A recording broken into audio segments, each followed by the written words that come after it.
ভোজন। এবার ভোজন সংগ্রহ করার জন্য মানুষ কি না করেন, সবসময় চেষ্টা করতে থাকেন। ফসল উৎপাদনের জন্য অনেক পরিশ্রম করতে থাকেন, কিন্তু অনেক সময় অনেক পরিশ্রম করার পরেও ফসল ভালো উৎপাদন হয় না। এর কারণ কি? কারণ হলো এটাই যে আপনি পরিশ্রম হয়তো অনেক করেছেন, কিন্তু আপনার নজর তো সেই বীজের দিকে ছিলই না যা আপনি রোপণ করেছেন। সেই জন্য সবসময় কোনো বীজ রোপণ করার আগে তাকে পরখ করে দেখুন, তা অত্যন্ত আবশ্যক। আর সেইভাবেই যখনই কোনো কর্মের প্রশ্ন আসে, তাহলে সেখানে শুধুমাত্র পরিশ্রম যথেষ্ট নয়, সেই কাজের প্রতি আপনার কর্তব্য কি, আপনার উদ্দেশ্য কি, সেটা জানা হলো অত্যন্ত গুরুত্বপূর্ণ। তাই কর্ম করুন, কিন্তু সেই কর্মের প্রতি আপনার যা উদ্দেশ্য তার মাহাত্ম্য বুঝতে চেষ্টা করুন। তাহলে আসুন আমার সাথে ভালোবেসে বলুন, রাধা রাধা।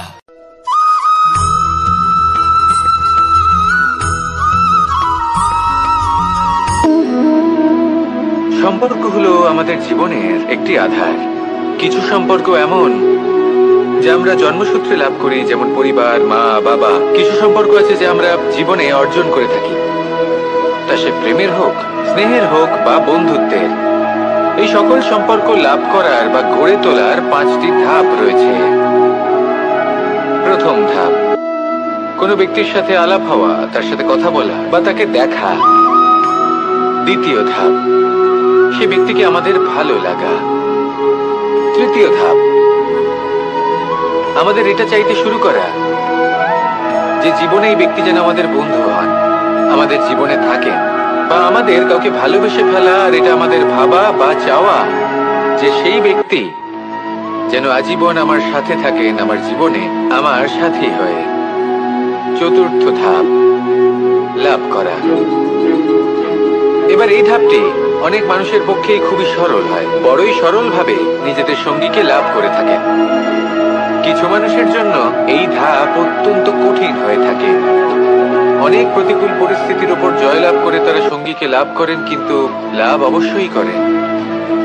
এরপরে আসে পঞ্চম, অন্তিম এবং সব থেকে গুরুত্বপূর্ণ ধাপ। সেটা হলো সেই সম্পর্ক পালন করা। এটা হলো এমন এক বিষয় যা প্রত্যেক মানুষের শেখা উচিত। যদি ব্যক্তি নিজের জীবনে সম্পর্ক রক্ষা করতে শিখে যান, তবে প্রত্যেক সম্পর্ক তার জীবনকে স্বর্গ করে তুলবে। আসুন আর আমার সাথে ভালোবেসে বলুন, রাধা রাধা।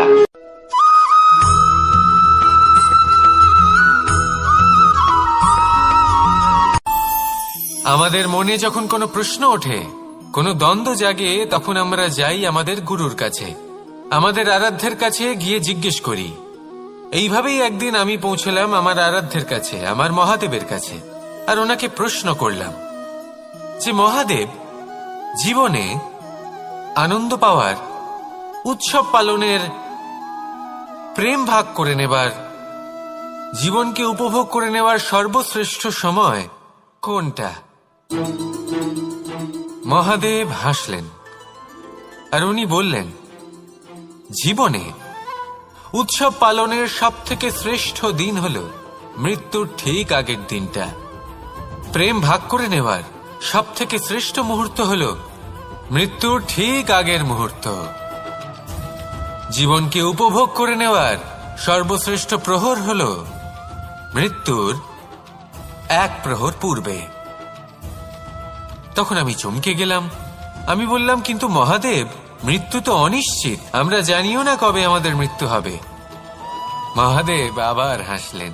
উনি বললেন যে যদি আমরা এভাবে জীবন কাটাই যে আমরা জীবনের প্রত্যেক দিন, প্রত্যেক মুহূর্ত, প্রত্যেক প্রহর শেষ বলে মনে করি, তাহলে আমাদের সমস্ত জীবন আনন্দের সাথেই অতিবাহিত হবে। কি বলেন?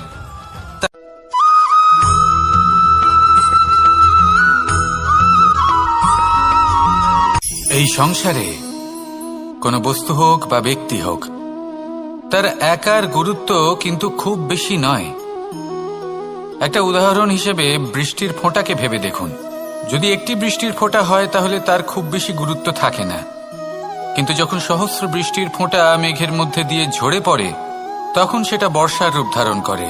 সেই বর্ষা যা এই প্রকৃতিকে শান্ত করে। সেইভাবেই পাথরের ছোট টুকরো তার খুব বেশি গুরুত্ব থাকে না, কিন্তু যখন অসংখ্য পাথরের টুকরো একত্রিত হয় তখন তা পর্বতের আকার ধারণ করে।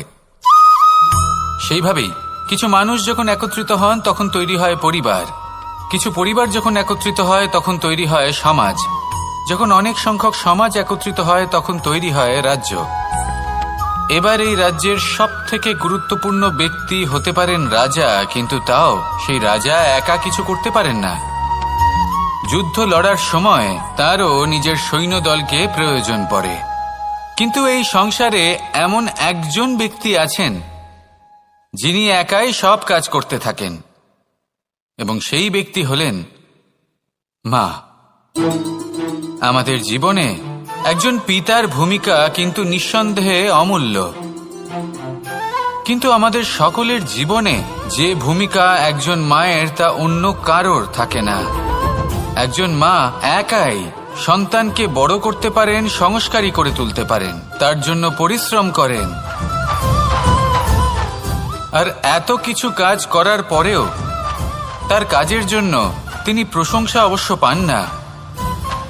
উল্টে যদি সেই সন্তান অনুচিত পথে চালিত হয়, অনুচিত কর্ম করে, তখন সেই মাকেই অপবাদের পাত্র হয়ে উঠতে হয়।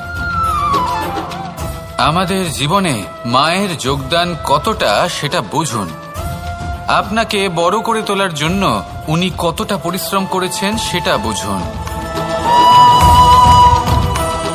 আজ থেকে, এখন থেকে, এই মুহূর্ত থেকে মাকে সম্মান করতে শিখুন। যখন সময় পাবেন, যখন সুযোগ হবে, তখন তার প্রশংসা করুন, ওনারও ভালো লাগবে। আর মায়ের এই মমতার জন্য, তার এই ভূমিকার জন্য আসুন সবাই মিলে আমরা তাকে প্রণাম করি, আর সকলে মিলে ভালোবেসে বলি রাধা রাধা।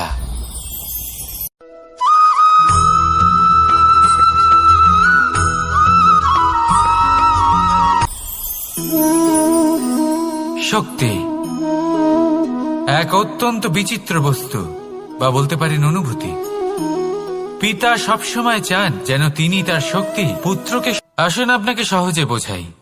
যদি আপনি সুপাত্র হন আর আপনাকে শক্তি দেওয়া হয়, তাহলে আপনি সেই শক্তির গুরুত্ব বুঝবেন, কোথায় সেই শক্তি প্রয়োগ করা উচিত সেটা বুঝবেন। আর এটা যেহেতু অর্জন করা শক্তি হবে, সেই শক্তির অপব্যবহার হবে না।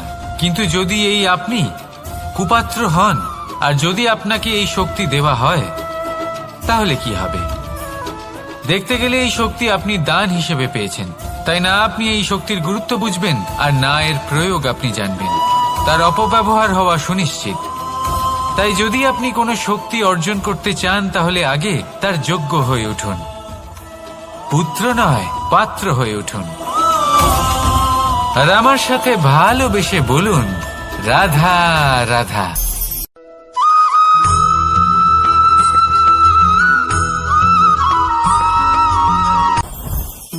জীবনে কিছু শেখা অত্যন্ত গুরুত্বপূর্ণ। এবার কি কি শিখতে হবে সেই সব শেখানোর জন্য অনেক শিক্ষক রয়েছেন, কিন্তু কি শিখবেন না আর কি করবেন না, এটা আমাদের নিজের অভিজ্ঞতা দিয়ে শিখতে হয়। কিন্তু তার মানে এটা নয় যে যদি আপনাকে শিখতে হয় যে আগুনের তাপ কতটা, আপনাকে আগুনের মধ্যে হাত দিতে হবে। না, অন্য কারোর অভিজ্ঞতা দ্বারাও শিখতে পারেন। প্রশ্ন শুধুমাত্র একটাই যে আপনি কি শিখতে চান নাকি চান না।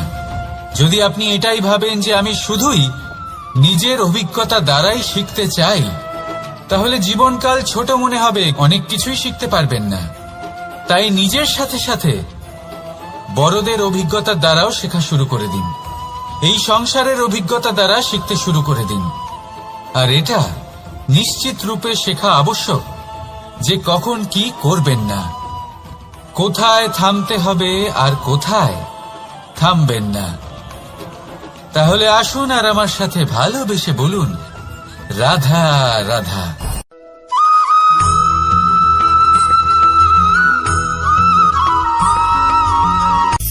সূচের শেষে একটি ছিদ্র থাকে যার দ্বারা আমরা এই সুতো পরাতে পারি, আর তারপর সূচের সাহায্যে এই সুতো দিয়ে বস্ত্র সেলাই করা যায়। কিন্তু যদি সুতোটা সোজা করে ধরা না হয় তাহলে সূচে কখনো এই সুতো পরানোই সম্ভব নয়। যদি এতে কোনো গিঁট পড়ে তখন তা কখনোই এই ছিদ্র দ্বারা প্রবেশ করা সম্ভব নয়। ঠিক এইভাবেই যদি আপনি কারোর জীবনে প্রবেশ করতে চান, কারোর অন্তরে প্রবেশ করতে চান, তাহলে আপনাকেও সহজ থাকতে হবে।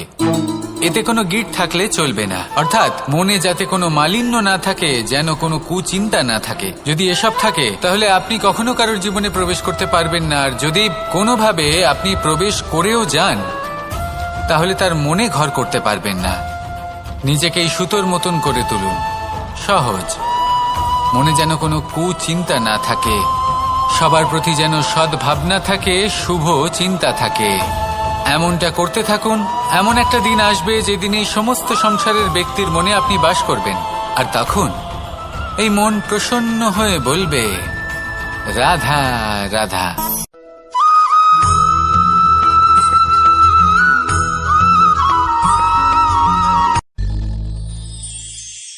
শিশিরের বিন্দু পাতার ওপর পড়ে আর তার গায়ে লেগে থাকে। পাতা তাকে শুষে নিতে পারে না, আর শেষ পর্যন্ত সে ঝরে পড়ে যায়। অন্যদিকে রয়েছে মেঘ এবং চাতক। এদের মধ্যে অনেক দূরত্ব থাকে। মেঘ থাকে আকাশে আর চাতক থাকে ধরিত্রীতে। কিন্তু যখন এই মেঘ থেকে বৃষ্টি ঝরে পড়ে, এই চাতক কিন্তু সেই জলই পান করে, নয়তো সে তৃষ্ণার্ত থেকে যায়। এবার অন্যদিকে দেখলাম শিশির বিন্দু আর পাতার এই সম্পর্ক। এরা খুব কাছাকাছি থাকে, ঘনিষ্ঠও থাকে।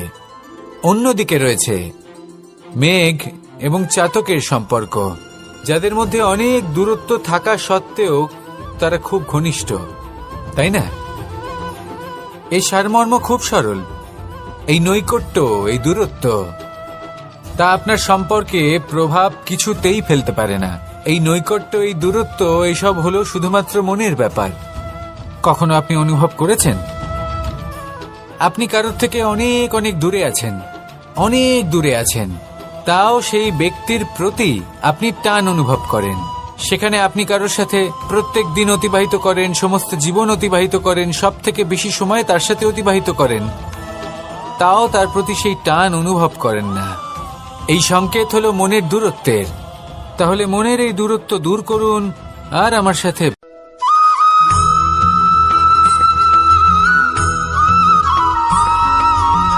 এই সংসারে সব থেকে বড় ব্যক্তি কে? আপনি বলবেন, এই কেমন ধরনের প্রশ্ন? কিন্তু এটা হলো সব থেকে উচিত প্রশ্ন। কেউ এর উত্তর দেবে যে সেই মহাপ্রতাপী রাজা, তিনি হলেন সব থেকে বড় ব্যক্তি, সেই বড় রাজনীতিবিদ, তিনিই সব থেকে বড় ব্যক্তি। আমি আপনাকে জানাই যে সংসারের সব থেকে বড় ব্যক্তি হলেন তিনি, যার সাথে দেখা করলে আপনি নিজেকে ছোট মনে করবেন না। কোন ব্যক্তি যিনি সব থেকে বেশি শক্তিশালী, আপনি যদি তার সামনে যান তাহলে উনি আপনার অন্তরের শক্তিকে বাইরে বের করে আনবে, আপনার অন্তরের লুকিয়ে থাকা শক্তিকে জাগ্রত করতে প্রেরণা প্রদান করবে।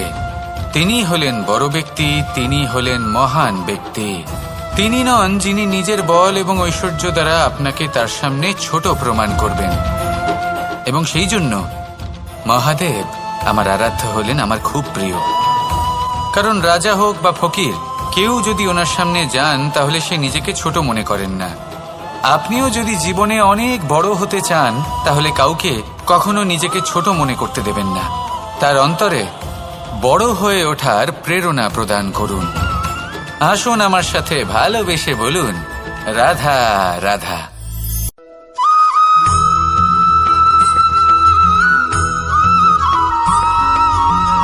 যখন আমরা কোনো বনে প্রবেশ করি তখন এই সবুজ ঘাস দেখে, এই কোমল ঘাস দেখে আমাদের মন প্রফুল্ল হয়ে ওঠে। ভিন্ন ভিন্ন প্রজাতির ফুল, ভিন্ন ভিন্ন রঙের ফুল দেখে এই মন আনন্দে ভরে ওঠে। এখানে শিশুরা আনন্দ লাভ করে, বড়রা ভোজন গ্রহণ করেন, কথাবার্তা বলেন, হাঁটাহাঁটি করে বেড়ান। এবার ভেবে দেখুন, যখন এই উপবনের নির্মাণ হয়েছিল সেই সময় যদি এই মাটিকে সঠিকভাবে খনন না করা হতো, যদি তাতে সঠিকভাবে বীজ রোপণ না করা হতো, যদি কোনো সংঘর্ষ না হতো, পরিশ্রম না করা হতো, যদি চলতে চলতে পায়ে কাঁটা না বিঁধে যেত, তাহলে এই সুন্দর বন দেখে আমরা কি এই আনন্দ লাভ করতে পারতাম? কখনোই নয়। ধরুন কোনো নদীর তটে সুন্দর একটি বন আছে, সেই বনের আনন্দ লাভ করতে গেলে আপনাকে সেই নদী পার করতেই হবে। যদি সুখের নদীর কাছে পৌঁছতে চান, তাহলে তটে যে কাঁটা রয়েছে সেগুলোর সাথে সংঘর্ষ করতেই হবে। এই সংসারে যদি আপনি সুখ লাভ করতে চান, তাহলে সুখ লাভের এই যাত্রা শুরু করতে হবে সংঘর্ষ দ্বারা। তাহলে সংঘর্ষকে স্বাগত জানান, এর পেছনেই সুখ রয়েছে যা আপনার জন্য অপেক্ষা করছে। এবার হাসুন আর আমার সাথে ভালোবেসে বলুন, রাধা।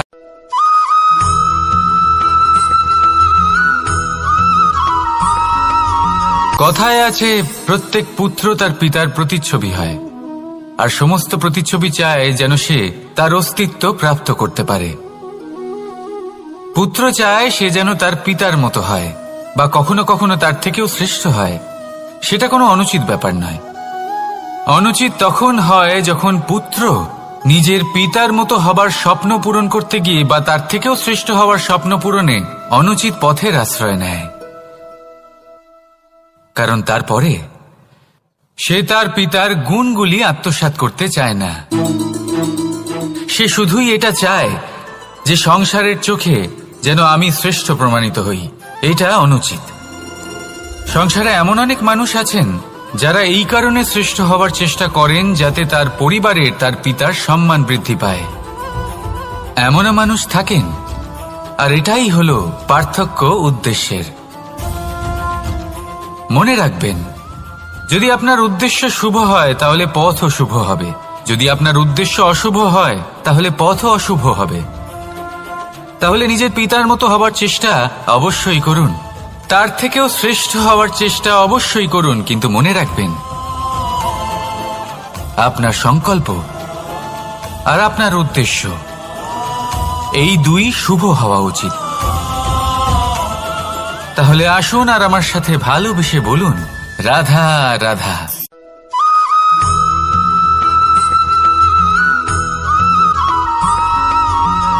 পিতা আর পুত্রের সম্পর্ক অত্যন্ত মধুর হয়ে থাকে। পিতা স্বপ্ন দেখেন, তাকে পূর্ণ করার সকল সম্ভাব্য চেষ্টা করেন, কিন্তু তাও অনেক সময় ওনার স্বপ্ন অপূর্ণ থেকে যায়।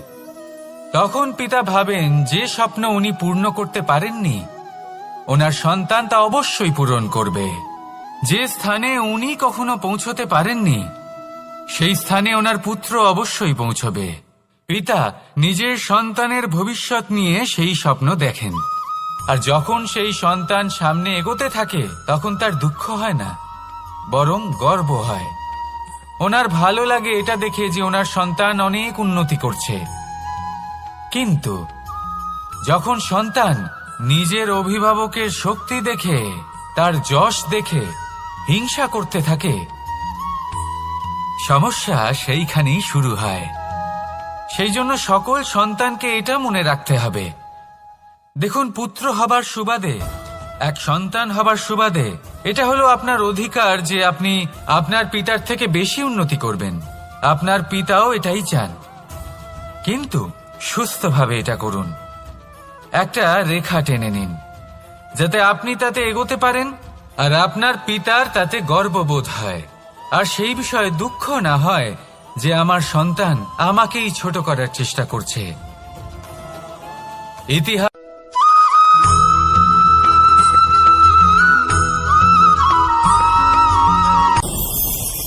ভয়ের সাথে আমরা সবাই পরিচিত, কষ্টও আমরা সবাই পেয়েছি।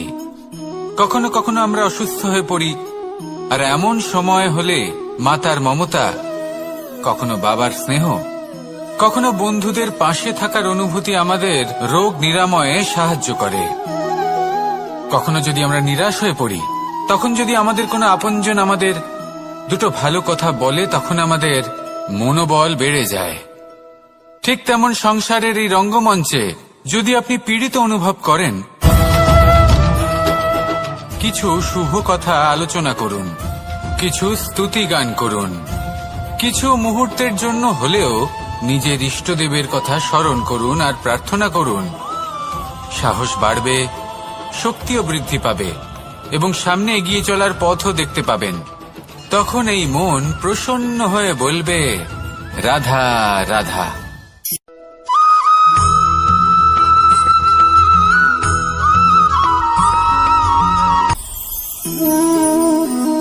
শক্তি এক অত্যন্ত বিচিত্র বস্তু, বা বলতে পারেন অনুভূতি।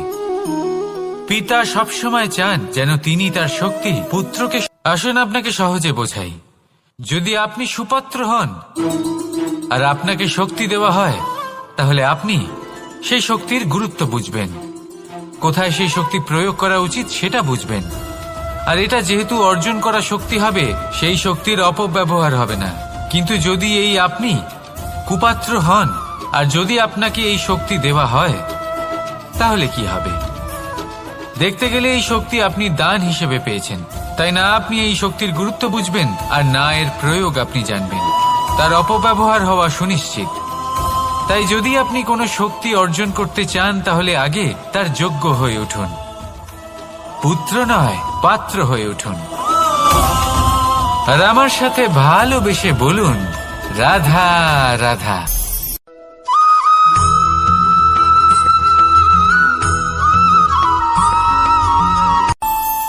আমাদের মনে যখন কোনো প্রশ্ন ওঠে, কোনো দ্বন্দ্ব জাগে, তখন আমরা যাই আমাদের গুরুর কাছে, আমাদের আরাধ্যের কাছে গিয়ে জিজ্ঞেস করি। এইভাবেই একদিন আমি পৌঁছলাম আমার আরাধ্যের কাছে, আমার মহাদেবের কাছে, আর ওনাকে প্রশ্ন করলাম যে মহাদেব, জীবনে আনন্দ পাওয়ার, উৎসব পালনের, প্রেম ভাগ করে নেবার, জীবনকে উপভোগ করে নেওয়ার সর্বশ্রেষ্ঠ সময় কোনটা?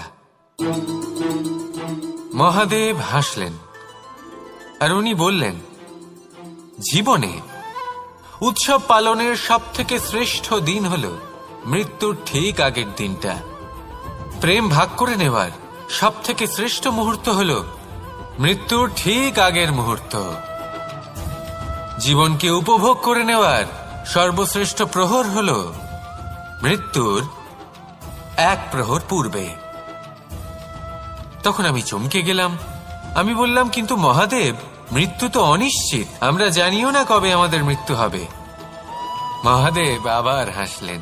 উনি বললেন যে যদি আমরা এভাবে জীবন কাটাই যে আমরা জীবনের প্রত্যেক দিন, প্রত্যেক মুহূর্ত, প্রত্যেক প্রহর শেষ বলে মনে করি, তাহলে আমাদের সমস্ত জীবন আনন্দের সাথেই অতিবাহিত হবে। কি বলেন?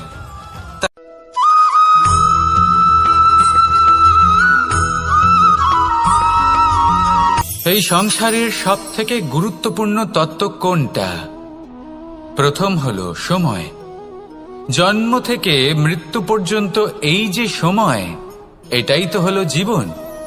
দ্বিতীয় হলো জীবন, যাতে আমরা সময়ের সদ্ব্যবহার করি, শ্রেষ্ঠ থেকে শ্রেষ্ঠতর কাজ করার চেষ্টা করি। বহু বছরের এই পরম্পরা, এই সংস্কৃতিকে এগিয়ে নিয়ে যাওয়ার চেষ্টা করি। এই সংসারে আমরা অংশগ্রহণ করতে চেষ্টা করি। তৃতীয় হলো ধন, সেই ধন যা প্রত্যেক ব্যক্তি অর্জন করতে চেষ্টা করেন। এবার এই তিনটি তত্ত্বের মধ্যে একটা সামঞ্জস্য আছে, সমান ব্যাপার আছে। সে ধনই হোক বা সময় হোক বা হোক জীবন। আর সেই সমান ব্যাপার হলো যে যদি আপনি এটা গণনা করতে থাকেন, তাহলে তা কমতে থাকে। যদি আপনি এটা ব্যবহার করেন, তাহলে তা বাড়তে থাকে। একে সংগঠিত করে রাখতে চেষ্টা করলে এ হাত থেকে ফসকে যায়। কিন্তু যদি আপনি একে সামলে রাখতে শিখে যান, তাহলে এমন কাজ করবেন যাতে সংসারের সাথে সাথে পরবর্তী প্রজন্ম লাভবান হবে। যদি কিছু শিখতে চান, তাহলে সামলাতে শিখুন, গণনা করা বা সংগঠিত করা নয়। আসুন আর আমার সাথে ভালোবেসে বলুন, রাধা রাধা।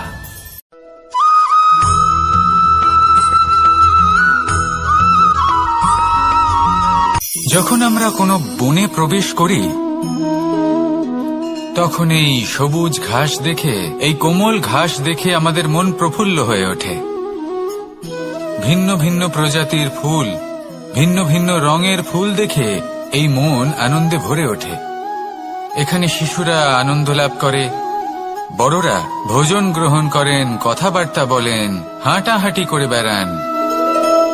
এবার ভেবে দেখুন, যখন এই উপবনের নির্মাণ হয়েছিল সেই সময় যদি এই মাটিকে সঠিকভাবে খনন না করা হতো, যদি তাতে সঠিকভাবে বীজ রোপণ না করা হতো, যদি কোনো সংঘর্ষ না হতো, পরিশ্রম না করা হতো, যদি চলতে চলতে পায়ে কাঁটা না বিঁধে যেত, তাহলে এই সুন্দর বন দেখে আমরা কি এই আনন্দ লাভ করতে পারতাম?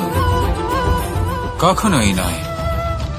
ধরুন কোনো নদীর তটে সুন্দর একটি বন আছে, সেই বনের আনন্দ লাভ করতে গেলে আপনাকে সেই নদী পার করতেই হবে।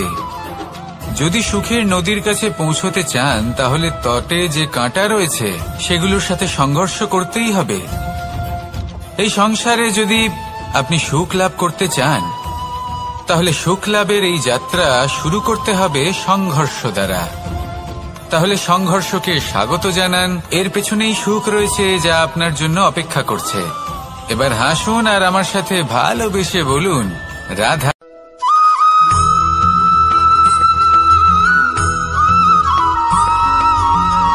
পুরুষার্থ। শাস্ত্রে 4 ধরনের পুরুষার্থের কথা বলা হয়েছে। প্রথম হলো ধর্ম। আপনি কি জানেন এই ধর্ম আসলে কি? আপনার কি মনে হয় ধর্ম আসলে কি? কোনো বিশেষ ঈশ্বরকে মানাই কি ধর্ম বলা হয়? নাকি কোনো বিশেষ রীতি পালন করাই হলো ধর্ম? নাকি কোনো বিশেষ সাহিত্যকে সর্বশ্রেষ্ঠ মনে করাই হলো ধর্ম? না, ধর্ম হলো সেটা যাকে ধারণ করা যেতে পারে। আর ধারণ শুধু সেটাই করা যায় যা পবিত্র। পবিত্র শুধু তাকেই বলা হয় যা নিঃস্বার্থ, যার মধ্যে শাসন করার কোনো ইচ্ছে নেই, যা সরলভাবেই প্রবাহমান, জল এবং বায়ুর মতো। যখন কোনো ব্যক্তি ধর্মকে ধারণ করেন এবং সেই ধর্ম সেই ব্যক্তিকে রক্ষা করে, তখন তাকে ধর্ম বলা হয়। ধর্ম যা রক্ষা করে অহংকার থেকে, খারাপ চিন্তার হাত থেকে। সেই জন্য পুরুষার্থ গড়ে তোলার আগে, ধর্ম পালন করার আগে ধর্মের প্রকৃত অর্থ কি সেটা বুঝে নিন। এটা জেনে রাখুন যে সমস্ত ধর্মের আধার, সমস্ত ধর্মের ভিত শুধুমাত্র ভালোবাসা। আসুন আর এই ভালোবাসার সাথেই বলুন, রাধা রাধা।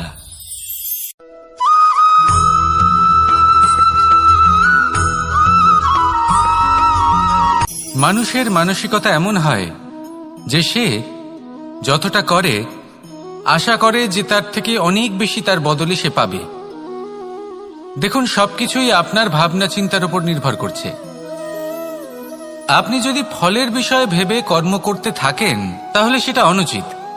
জীবনের আসল আনন্দ হলো নিজের কর্ম করতে থাকা, ফলের চিন্তা করা উচিত নয়। যদি আপনি এরকম ভাবেন যে আমি এতটা করছি, আমার এতটা পাওয়া উচিত, সেই ভাবনা অনুচিত। যদি আপনি সেবার মানসিকতা নিয়ে কর্ম করতে থাকেন, কর্মচক্রে প্রবাহিত হন, যদি আপনি এমন ভাবনা রাখেন যে আমি এতটা পাচ্ছি, তাই এর থেকে অনেক বেশি আমি কর্ম করব, তাহলে নিশ্চিতরূপে আপনি যতটা করছেন তার থেকে অনেক বেশি আপনি পাবেন। আপনার আশার থেকে অনেক বেশি আপনি পাবেন। শুধু জীবনে অনেক বেশি কাজ করতে থাকুন, ফলের চিন্তা করবেন না। আর মনে রাখবেন, এই ভাবনাই সব থেকে বড় বীজ। কর্মের উপর বিশ্বাস রাখুন। জীবনে যা যা আপনি চান সবই সুখময় হবে। আসুন আর আমার সাথে ভালোবেসে বলুন, রাধা রাধা।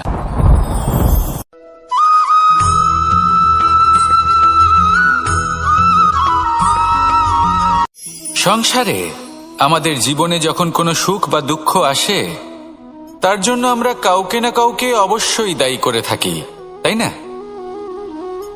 এই ব্যক্তি আমাদের সাথে এরকম কাজ করেছেন, তাই আমার সাথে এমন হলো। ওই ব্যক্তি যদি এমনটা না করতেন, তাহলে আজ আমি ওই স্থানে পৌঁছতে পারতাম। সবই আপনার দৃষ্টিভঙ্গির ওপর নির্ভরশীল। আর যদি আপনার দৃষ্টিভঙ্গি এমন হয়, তাহলে তা অনুচিত। সত্যি কথা বলতে, এই সংসারে ভিন্ন ভিন্ন ধরনের মানুষ আছে। এটা আপনার উপর নির্ভর করছে কিভাবে তাদের স্বাগত জানাবেন। একবার ভাবুন, আমি আমার দুটো হাত সামনে নিয়ে এলাম, দুটো মুঠো খুলে দিলাম। দুই প্রকারের মানুষ আসবেন, কিছু না কিছু দিয়ে যাবেন। এই মুঠো যদি আমি বন্ধ করে দিই, তাহলে না কেউ আমাকে কিছু দিতে পারবে, না আমার কিছু যাবে আসবে। নিশ্চয়ই বুঝতে পারছেন এই দুই ধরনের ব্যক্তি কারা এবং তারা কি দিয়ে যান। আমি যদি নিজের মুঠো খুলে দিই, তাহলে কিছু ভালো মানুষ আসবেন, আমাকে আনন্দ, সন্তুষ্টি, জ্ঞান প্রদান করে যাবেন, ভালো অভিজ্ঞতা দিয়ে যাবেন। কোনো খারাপ ব্যক্তি যদি আসেন, তাহলে তিনিও খারাপ অভিজ্ঞতা দেবেন, যার থেকে আমি শিক্ষা লাভ করব। এই সব কিছু আমি লাভ করতে পারি। মুঠো যদি বন্ধ করে রাখি, তাহলে আমি কিছুই পাবো না। দেখুন, এই সংসারে প্রত্যেকের জীবনে এইরকম। প্রত্যেকের জীবনে সবকিছুই আছে, ভালো খারাপ দুই মানুষই আছে, ভালো অভিজ্ঞতা আছে, খারাপ অভিজ্ঞতা আছে। নির্ভর করছে আপনার উপর যে আপনি কি করবেন, এনাদের স্বাগত কিভাবে জানাবেন, কার থেকে কি বুঝবেন, কি শিখতে পারবেন, আর কোন দৃষ্টিভঙ্গি নিয়ে অগ্রসর হবেন। এটাই নির্ধারণ করবে যে আপনার জীবন কেমন হবে। আসুন আমার সাথে ভালোবেসে বলুন, রাধা রাধা।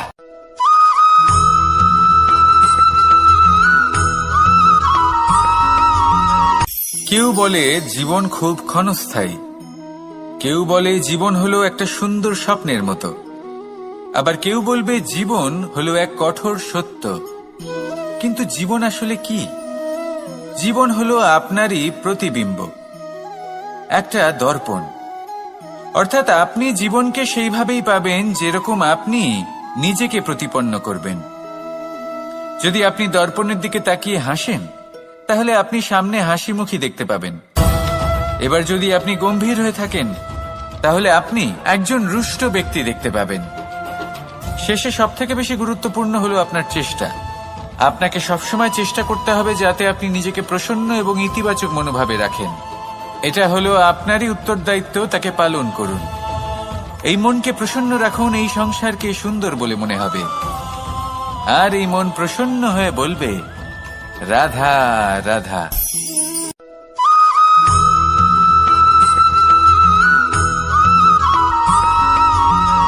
আপনি কখনো কোনো বাজকে নিজের বাসা বানাতে দেখেছেন? এই বাজ যখনই কোনো বাসা বানায়, তখন উঁচু গাছের ডালে বা কোনো পর্বতের শিখরে বাসা বানায়, অনেক উচ্চতায়। আর সেখানে তার সন্তানও জন্মগ্রহণ করে। যখন এই সন্তানেরা জন্মায়, তখন এই বাজ খুবই ভালোবেসে এবং খুব সাবধানে এদের পালন পোষণ করে। নিজের ঠোঁট দিয়ে তাদের ঠোঁটে খাবার পরিবেশন করে। কিন্তু যেই সেই সন্তানেরা হৃষ্টপুষ্ট হয়ে যায় এবং সেই কথা বাজ নিজে বুঝতে পেরে যায়, সেই বাজ নিজেই সেই বাসা ছিন্ন ভিন্ন করে দেয়। সেই সন্তান যাদের সবেমাত্র ডানা গজিয়েছে, কিভাবে উড়তে হয় তারা জানে না, সেই সন্তানগুলিকে উচ্চতা থেকে ঠেলে দেয়। সেই সন্তান প্রথমে ভয়ভীত হয়ে যায়। তারা সামনে মৃত্যুকে দেখতে পেয়ে ভয়ের কারণে তাদের ডানা ঝাপটাতে থাকে। আর সেই প্রক্রিয়াতেই সেই সন্তানগুলি উড়তে শুরু করে দেয়। এবার এই ঘটনায় আমরা কি শিক্ষা পেতে পারি? এটাই, যদি আপনি মাতা পিতা হন, তাহলে নিজের সন্তানকে অবশ্যই স্নেহ করুন, কিন্তু তাদেরকে নিজের আঁচলের তলায় বেঁধে রাখবেন না। যদি আপনি চান আপনার সন্তান জীবনে উন্নতি করুক, তাহলে নিজের মুঠো থেকে তাদের স্বতন্ত্র করে দিন। এই সংসারে সংঘর্ষ করতে দিন। সেই সন্তান নিজেই বুঝতে পারবে যে জন্মের সময় পাওয়া ডানা কি করে ব্যবহার করতে হয়। আর আপনার চোখের সামনে আপনার সন্তান এই আকাশে উড়তে থাকবে।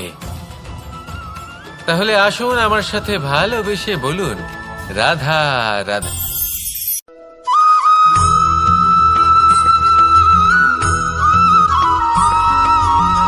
এবার অনেক সময় মানুষের মনে এরকম প্রশ্ন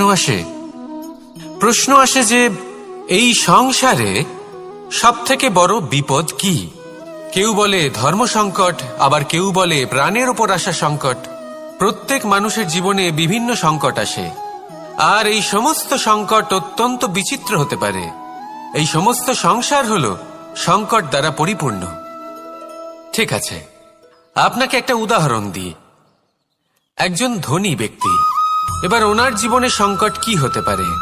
সংকট এটাই যে কেউ তার সম্পত্তি চুরি না করে নেয়। আমরা বুঝতে পারছি। এবার একজন চোর, তার জীবনে সংকট কি হতে পারে?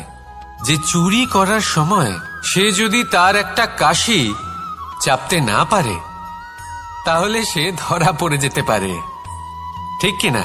আবার অনেক সময় এমনও হয় যে যার জন্য আমি সংকট, সেও আমার কাছে সংকট। যেমন এই পরিস্থিতিতে দেখুন, সংকট হলো সংকট, এ তো জীবনে থাকবে, কিন্তু এর সম্মুখীন কিভাবে হওয়া যায়? খুব সরল।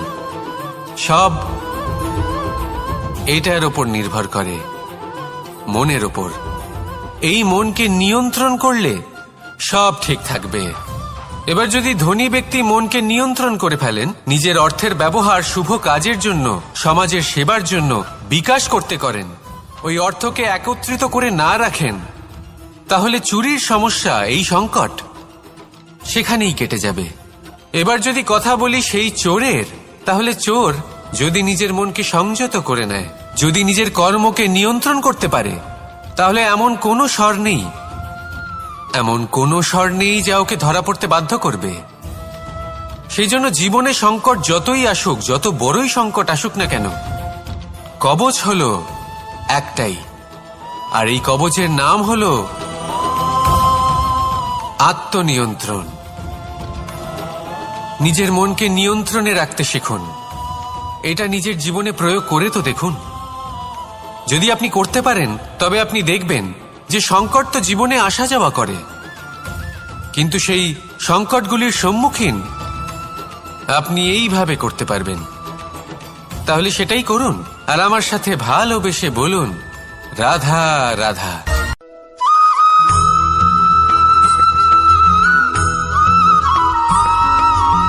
এই সংসারে কখনো কোনো ব্যক্তিকে তার বাইরের পোশাক দেখে বিচার করার চেষ্টা করবেন না। এটা খুব বড় ভুল করবেন। যেমন আমরা জীবনে অনেক সময় এমন করি, ধরুন কোথাও একটা গাছ দেখলাম, খুব বিশাল আকারের একটা গাছ, যেটা মাটির থেকে অনেক উঁচুতে পৌঁছে গেছে, যার বিশাল শাখা আছে। সেগুলো দেখে আমরা ভাবি যে এই গাছে হয়তো কত সুস্বাদু ফল আছে। আমরা সেই গাছের পরিচর্যা করতে থাকি। আবার অন্যদিকে হলো একটি তৃণ, যেটা মাটি থেকে কিছুটা উঁচুতে পৌঁছেছে, কিন্তু সেই তৃণর নিচে, মাটির নিচে অত্যন্ত সুস্বাদু ফল বা সবজি জন্ম নেয়, যা আমাদের স্বাস্থ্যের পক্ষে অত্যন্ত উপকারী।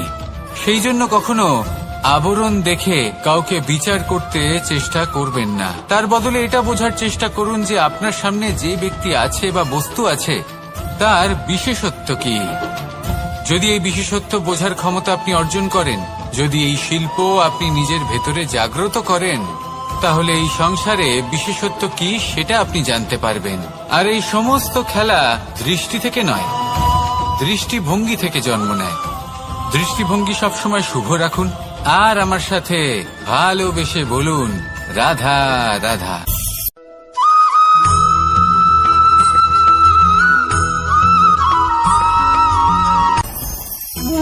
ভোজন।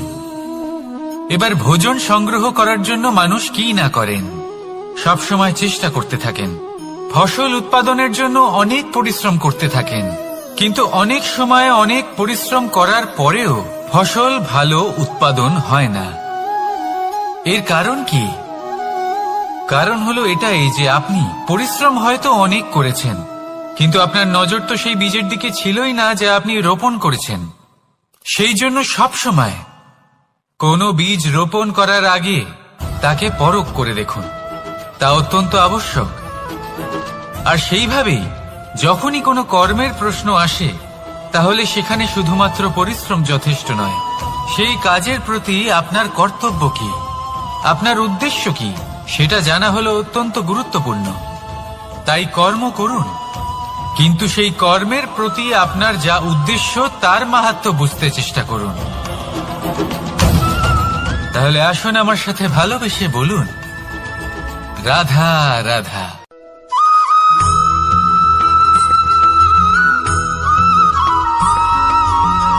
এই সংসারে কোনো বস্তু হোক বা ব্যক্তি হোক, তার একার গুরুত্ব কিন্তু খুব বেশি নয়। একটা উদাহরণ হিসেবে বৃষ্টির ফোঁটাকে ভেবে দেখুন। যদি একটি বৃষ্টির ফোঁটা হয় তাহলে তার খুব বেশি গুরুত্ব থাকে না, কিন্তু যখন সহস্র বৃষ্টির ফোঁটা মেঘের মধ্যে দিয়ে ঝরে পড়ে তখন সেটা বর্ষার রূপ ধারণ করে। সেই বর্ষা যা এই প্রকৃতিকে শান্ত করে। সেইভাবেই পাথরের ছোট টুকরো তার খুব বেশি গুরুত্ব থাকে না, কিন্তু যখন অসংখ্য পাথরের টুকরো একত্রিত হয় তখন তা পর্বতের আকার ধারণ করে। সেইভাবেই কিছু মানুষ যখন একত্রিত হন তখন তৈরি হয় পরিবার, কিছু পরিবার যখন একত্রিত হয় তখন তৈরি হয় সমাজ, যখন অনেক সংখ্যক সমাজ একত্রিত হয় তখন তৈরি হয় রাজ্য। এবার এই রাজ্যের সবথেকে গুরুত্বপূর্ণ ব্যক্তি হতে পারেন রাজা, কিন্তু তাও সেই রাজা একা কিছু করতে পারেন না। যুদ্ধ লড়ার সময় তারও নিজের সৈন্যদলকে প্রয়োজন পড়ে। কিন্তু এই সংসারে এমন একজন ব্যক্তি আছেন যিনি একাই সব কাজ করতে থাকেন, এবং সেই ব্যক্তি হলেন মা। আমাদের জীবনে একজন পিতার ভূমিকা কিন্তু নিঃসন্দেহে অমূল্য, কিন্তু আমাদের সকলের জীবনে যে ভূমিকা একজন মায়ের তা অন্য কারোর থাকে না। একজন মা একাই সন্তানকে বড় করতে পারেন, সংস্কারী করে তুলতে পারেন, তার জন্য পরিশ্রম করেন। আর এত কিছু কাজ করার পরেও তার কাজের জন্য তিনি প্রশংসা অবশ্য পান না। উল্টে যদি সেই সন্তান অনুচিত পথে চালিত হয়, অনুচিত কর্ম করে, তখন সেই মাকেই অপবাদের পাত্র হয়ে উঠতে হয়। আমাদের জীবনে মায়ের যোগদান কতটা সেটা বুঝুন। আপনাকে বড় করে তোলার জন্য উনি কতটা পরিশ্রম করেছেন সেটা বুঝুন। আজ থেকে, এখন থেকে, এই মুহূর্ত থেকে মাকে সম্মান করতে শিখুন। যখন সময় পাবেন, যখন সুযোগ হবে, তখন তার প্রশংসা করুন, ওনারও ভালো লাগবে। আর মায়ের এই মমতার জন্য, তার এই ভূমিকার জন্য আসুন সবাই মিলে আমরা তাকে প্রণাম করি, আর সকলে মিলে ভালোবেসে বলি রাধা রাধা।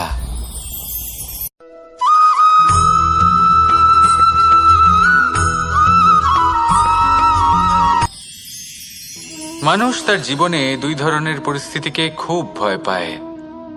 এক, কোনো কারণবশত কারোর সামনে নত হওয়া। দুই, কোনো কারণে নিজের চরিত্র থেকে, নিজের মূল্যবোধ থেকে বিচ্যুত হওয়া। এবার কেন হয় এরকম যে কথায় কথায় কারোর সামনে নত হতে হয়? কেন বারংবার নিজের চরিত্র থেকে চ্যুত হতে হয়? এরকম কেন হয়? এটা তখনই হয় যখন আমাদের শিক্ষা এবং মূল্যবোধের অভাব থাকে। যদি মানুষের মধ্যে প্রকৃত শিক্ষা থাকে তাহলে এই সংসারে কোনো সময় এবং কারোর সামনেই নত হওয়ার কোনো প্রয়োজন নেই। যদি মানুষের মধ্যে মূল্যবোধ থাকে তাহলে তাকে নিজের মূল্যবোধ বা চরিত্র থেকে বিচ্যুত হতে হয় না, তা সে যাই হয়ে যাক না কেন। কোনো বালককে যদি জন্ম থেকেই সুশিক্ষার অধিকারী করা হয়, শিক্ষিত করা হয়, মূল্যবোধের অধিকারী করা হয়, তবে সে এই সংসারে এমন কর্ম করবে যাতে সে নিজেকে, নিজের পরিবারকে, সমগ্র সমাজকে গর্বিত করতে পারে। শিক্ষা লাভ করুন, মূল্যবোধ লাভ করুন, এবং আমার সাথে ভালোবেসে বলুন রাধা রাধা।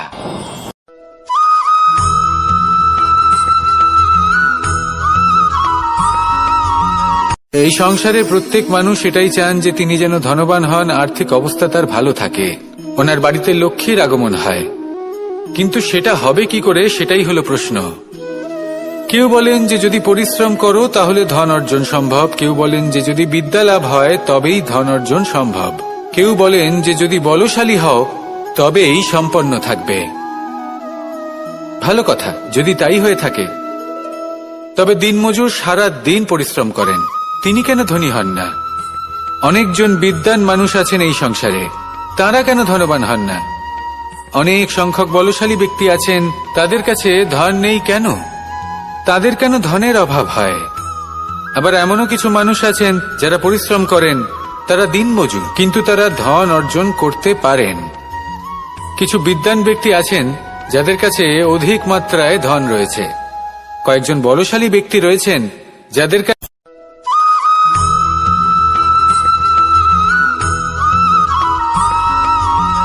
কথায় আছে যে এমন কোনো অক্ষর নেই যার দ্বারা কোনো মন্ত্র হয় না, এমন কোনো বনস্পতি নেই যা নিজেই একটা ঔষধি নয়, পৃথিবীর এমন কোনো ব্যক্তি নেই যার মধ্যে কোনো যোগ্যতা থাকে না। শুধু প্রয়োজন হলো যে ব্যক্তিকে আমরা খুঁজে চলেছি তাকে সঠিকভাবে চিনে নেওয়া। যদি তার যোগ্যতা, তার বিশেষত্ব আমরা বুঝতেই না পারি, তাহলে আর লাভ কি রইল? এই সংসারে এমন অনেক ব্যক্তি রয়েছেন যারা ছোট ছোট অসফলতার কারণে আপনাকে এটা বলে দেবে যে আপনি কোনো কাজের নন, আপনি হলেন মূর্খ, আপনি কিছুই করতে পারবেন না। এইসব কথায় কখনোই বিশ্বাস করবেন না, কারণ আপনি এবং প্রত্যেকটি জীব এই পরমাত্মা এবং এই প্রকৃতির সৃষ্টি, যা অত্যন্ত বিশেষ। যদি আপনাকে উদাহরণ দিই তাহলে একদিকে আছে তরোয়াল, একটা বড় লম্বা তরোয়াল যার দ্বারা যুদ্ধ করা যায়, জয়লাভ করা যায়। আর অন্যদিকে রয়েছে একটা ছোট্ট সূচ, কিন্তু যে কাজ একটা ছোট্ট সূচ করতে পারে তা একটা তরোয়াল দ্বারা সম্ভব নয়। এর অর্থ হলো এটাই যে প্রত্যেকটা রচনা অত্যন্ত অমূল্য এবং অত্যন্ত বিশেষ হয়। তাহলে বিশ্বাস রাখুন যে আপনি অত্যন্ত বিশেষ একজন, আর প্রেমের সাথে বলুন রাধা রাধা।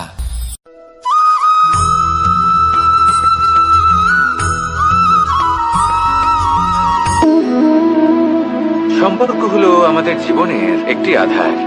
কিছু সম্পর্ক এমন যা আমরা জন্মসূত্রে লাভ করি, যেমন পরিবার, মা, বাবা। কিছু সম্পর্ক আছে যা আমরা জীবনে অর্জন করে থাকি, তা সে প্রেমের হোক, স্নেহের হোক বা বন্ধুত্বের। এই সকল সম্পর্ক লাভ করার বা গড়ে তোলার 5টি ধাপ রয়েছে। প্রথম ধাপ, কোনো ব্যক্তির সাথে আলাপ হওয়া, তার সাথে কথা বলা বা তাকে দেখা। দ্বিতীয় ধাপ, সে ব্যক্তিকে আমাদের ভালো লাগা। তৃতীয় ধাপ, আমাদের এটা চাইতে শুরু করা যে জীবনে এই ব্যক্তি যেন আমাদের বন্ধু হন, আমাদের জীবনে থাকেন, বা আমাদের কাউকে ভালোবেসে ফেলা। আর এটা আমাদের ভাবা বা চাওয়া যে সেই ব্যক্তি যেন আজীবন আমার সাথে থাকেন, আমার জীবনে আমার সাথী হয়ে। চতুর্থ ধাপ, লাভ করা।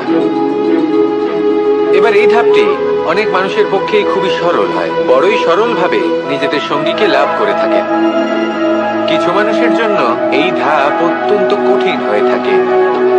অনেক প্রতিকূল পরিস্থিতির উপর জয়লাভ করে তারা সঙ্গীকে লাভ করেন, কিন্তু লাভ অবশ্যই করেন। এরপরে আসে পঞ্চম, অন্তিম এবং সব থেকে গুরুত্বপূর্ণ ধাপ। সেটা হলো সেই সম্পর্ক পালন করা। এটা হলো এমন এক বিষয় যা প্রত্যেক মানুষের শেখা উচিত। যদি ব্যক্তি নিজের জীবনে সম্পর্ক রক্ষা করতে শিখে যান, তবে প্রত্যেক সম্পর্ক তার জীবনকে স্বর্গ করে তুলবে। আসুন আর আমার সাথে ভালোবেসে বলুন রাধা রাধা।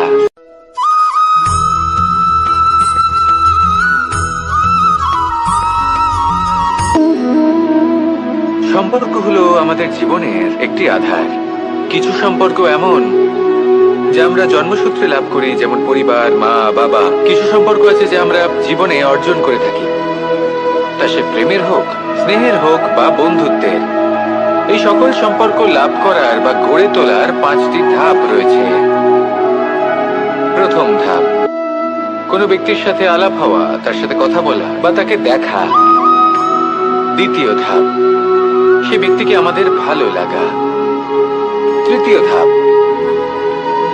আমাদের এটা চাইতে শুরু করা যে জীবনে এই ব্যক্তি যেন আমাদের বন্ধু হন, আমাদের জীবনে থাকেন, বা আমাদের কাউকে ভালোবেসে ফেলা। আর এটা আমাদের ভাবা বা চাওয়া যে সেই ব্যক্তি যেন আজীবন আমার সাথে থাকেন, আমার জীবনে আমার সাথী হয়ে। চতুর্থ ধাপ, লাভ করা।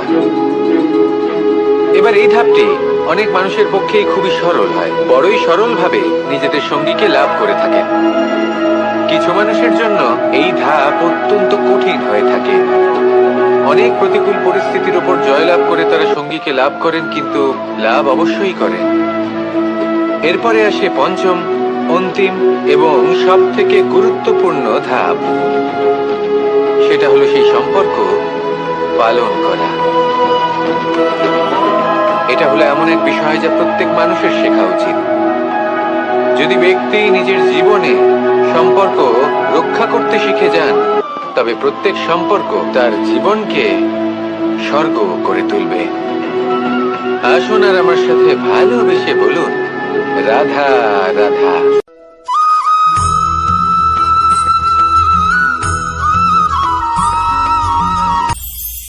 এটা হলো ধান গাছ। এর থেকে যে চাল উৎপন্ন হয় তা মানুষ গ্রহণ করেন।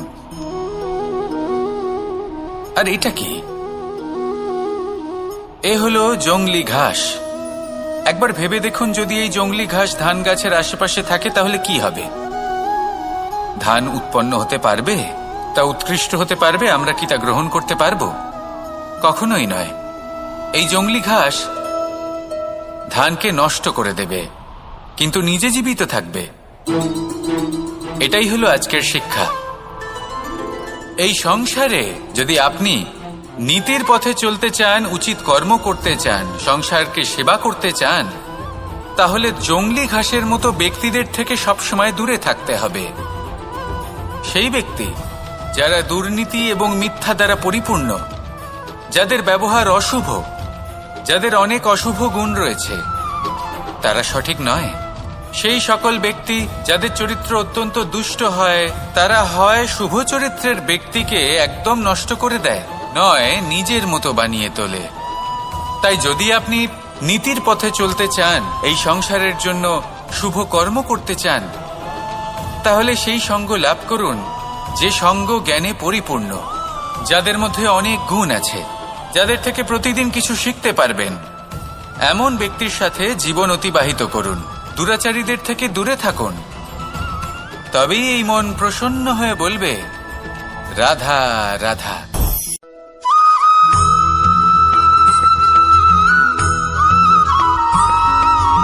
আমাদের শরীর প্রকৃতির সর্বশ্রেষ্ঠ রচনা। যে অঙ্গ প্রত্যঙ্গ আমরা লাভ করেছি, প্রত্যেকটির মধ্যে একটি নিজস্ব বার্তা রয়েছে। একটু ভেবে দেখুন, দুটি চোখ দিয়েছে দেখার জন্য, দুটি কান দিয়েছে শোনার জন্য, নাসিকাও আছে দুটি, দুটি হাত দিয়েছে দ্বিগুণ পরিশ্রম করার জন্য। কিন্তু জীব শুধুমাত্র একটি। তার উপরেও তীক্ষ্ণ বলিষ্ঠ দাঁত দিয়েছে তার রক্ষার জন্য। কখনো ভেবে দেখেছেন কেন?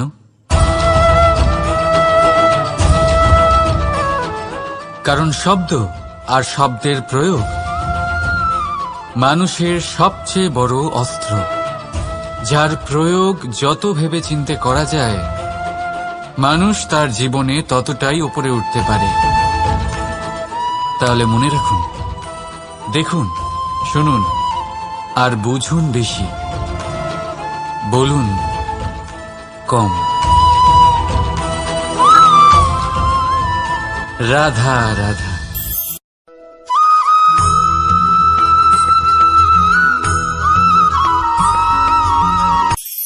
কখনো কোনো বাগানের কোনো বৃক্ষকে দেখেছেন যেখানে সুগন্ধি ফুল থাকে, রসালো ফল থাকে? তখন মন প্রফুল্ল হয়ে ওঠে, মন থেকে সেই বৃক্ষের প্রতি ভালোবাসা জন্মায়। কিন্তু যিনি বাগানের মালিক, শুধুমাত্র তিনিই জানেন যে কিভাবে এই বৃক্ষকে আগলে রাখতে হয়, কিভাবে তার পরিচর্যা করলে এতে সুন্দর সুগন্ধি ফুল হবে, রসালো ফল হবে। কখনো কখনো প্রয়োজনের থেকে বেশি রোদ পেলে এই বৃক্ষগুলি শুকিয়ে যায়, প্রয়োজনের থেকে কম রোদ পেলেও এই বৃক্ষ কিন্তু শুকিয়ে যায়। প্রয়োজনের থেকে কম জল যদি পায়, এই বৃক্ষ শুকিয়ে যেতে পারে। প্রয়োজনের থেকে অতিরিক্ত জল যদি পায়, তখনও এই বৃক্ষের শিকড়গুলি নষ্ট হয়ে যেতে পারে। এবার এটাই কিন্তু আমাদের সংসারের সাথেও হয়। আমাদের সংসারের সকল প্রতিভাশালী ব্যক্তি, যেমন লেখক, বিচারক, প্রবক্তা, যোদ্ধা, এদের সবার ক্ষেত্রে এই কথাটাই প্রযোজ্য। যদি বেশি প্রশংসা করা হয় তাহলেও এরা হারিয়ে যাবেন। প্রয়োজনের থেকে বেশি যদি নিন্দা করা হয় তখনও তারা নত হয়ে পড়বেন।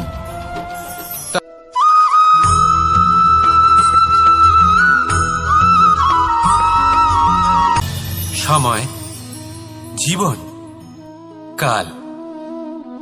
দেখতে গেলে এই তিনটি শব্দ একটি শব্দেরই সমার্থক শব্দ মনে হয়, কিন্তু এই শব্দগুলির অর্থ কি সমান? কখনোই নয়। হ্যাঁ, এই সময় চলতে থাকে, জীবন চলতে থাকে, কালচক্র চলতে থাকে। এই সময় কেটে যায়, কিন্তু এই জীবন একে যাপন করতে হয়। কি বলেন?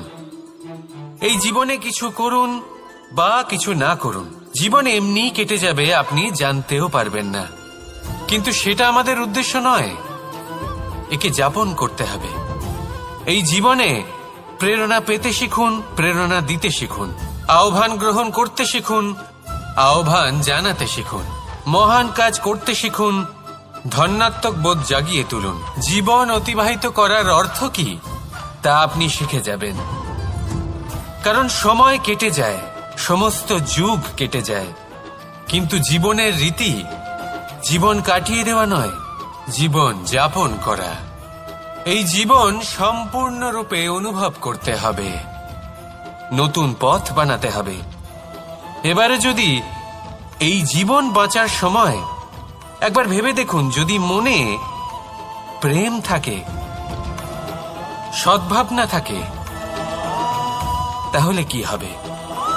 এই জীবনকে বাঁচার অনুভূতিটাই অন্যরকম হয়ে যাবে, একটা আনন্দময় অনুভূতি লাভ করবেন। তাহলে এটাই করুন, আর আমার সাথে ভালোবেসে বলুন, রাধা রাধা।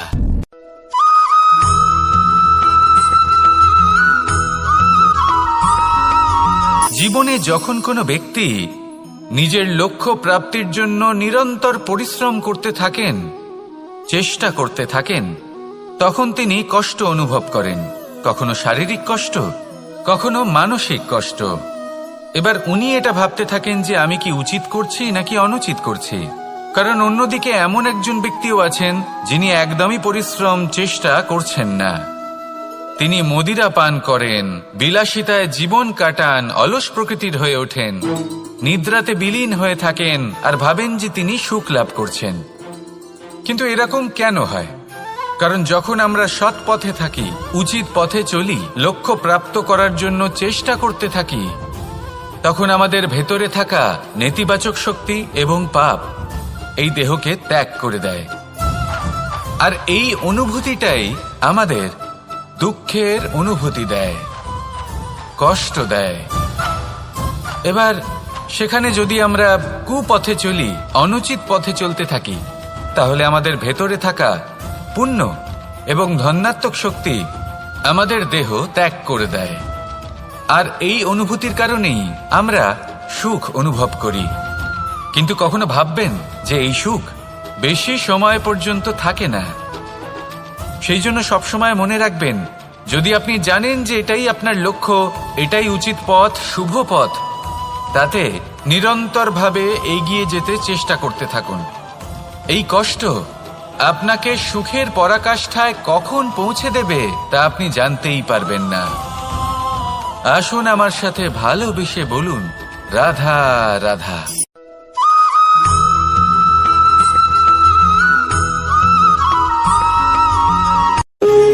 যখন মানুষের মৃত্যু হয় তখন কি হয়?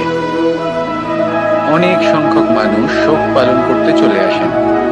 যে ব্যক্তি মৃত্যু লাভ করেছেন তার অনেক বস্তু থাকে যেগুলো তার প্রিয়, যেগুলো তিনি ব্যবহার করেছেন। তার শয্যা, তার বস্ত্র, তার আভূষণ সবকিছু তার থেকে বিচ্ছিন্ন করা হয় এবং খালি হাতে তাকে শ্মশানের উদ্দেশ্যে রওনা করা হয়। আমি আপনাকে এই প্রশ্ন করতে চাই, আপনি এই সংসারে কি অর্জন করেছেন? ধন সম্পত্তি, বস্ত্র, আভূষণ, এই সবকিছু যে আপনি অর্জন করেছেন, আপনার মৃত্যুর পরে তা আপনার থেকে দূর হয়ে যাবে। এর উত্তর হলো একটাই, আপনার কর্ম। শুধু সেটাই আছে যা একান্ত আপনার, আর শুধু সেটাই এই সংসার থেকে চলে যাওয়ার পরেও সংসারেই জীবিত থাকবে। যদি আপনি দুষ্কর্ম করেন তাহলে এই সংসার আপনাকে একটি অনুচিত উদাহরণ হিসেবে মনে রাখবে যে এই ব্যক্তি খুব পাপী ছিল, অনুচিত কর্ম করতেন। যে পথে তিনি চলেছেন সেই পথে কারোর চলা উচিত নয়। সেখানেই যদি আপনি সৎকর্ম করেন তাহলে সংসার চিরকাল এটাই বলবে যে খুব ভালো মানুষ ছিলেন, সবাইকে ভালোবাসতেন, সবাইকে সাহায্য করতেন, আমার খুব প্রিয় মানুষ ছিলেন। এটাই হলো শ্রেষ্ঠ কর্ম। সেই জন্য জীবনে শুধুমাত্র ধন সম্পত্তি আভূষণ এই সব অর্জন করতে গিয়ে নিজের মনোনিবেশ করবেন না। শ্রেষ্ঠ কর্ম করুন। সংসার থেকে চলে যাওয়ার পরেও এই কর্মই এই সংসারে আপনাকে জীবিত রাখবে। আসুন আমার সাথে।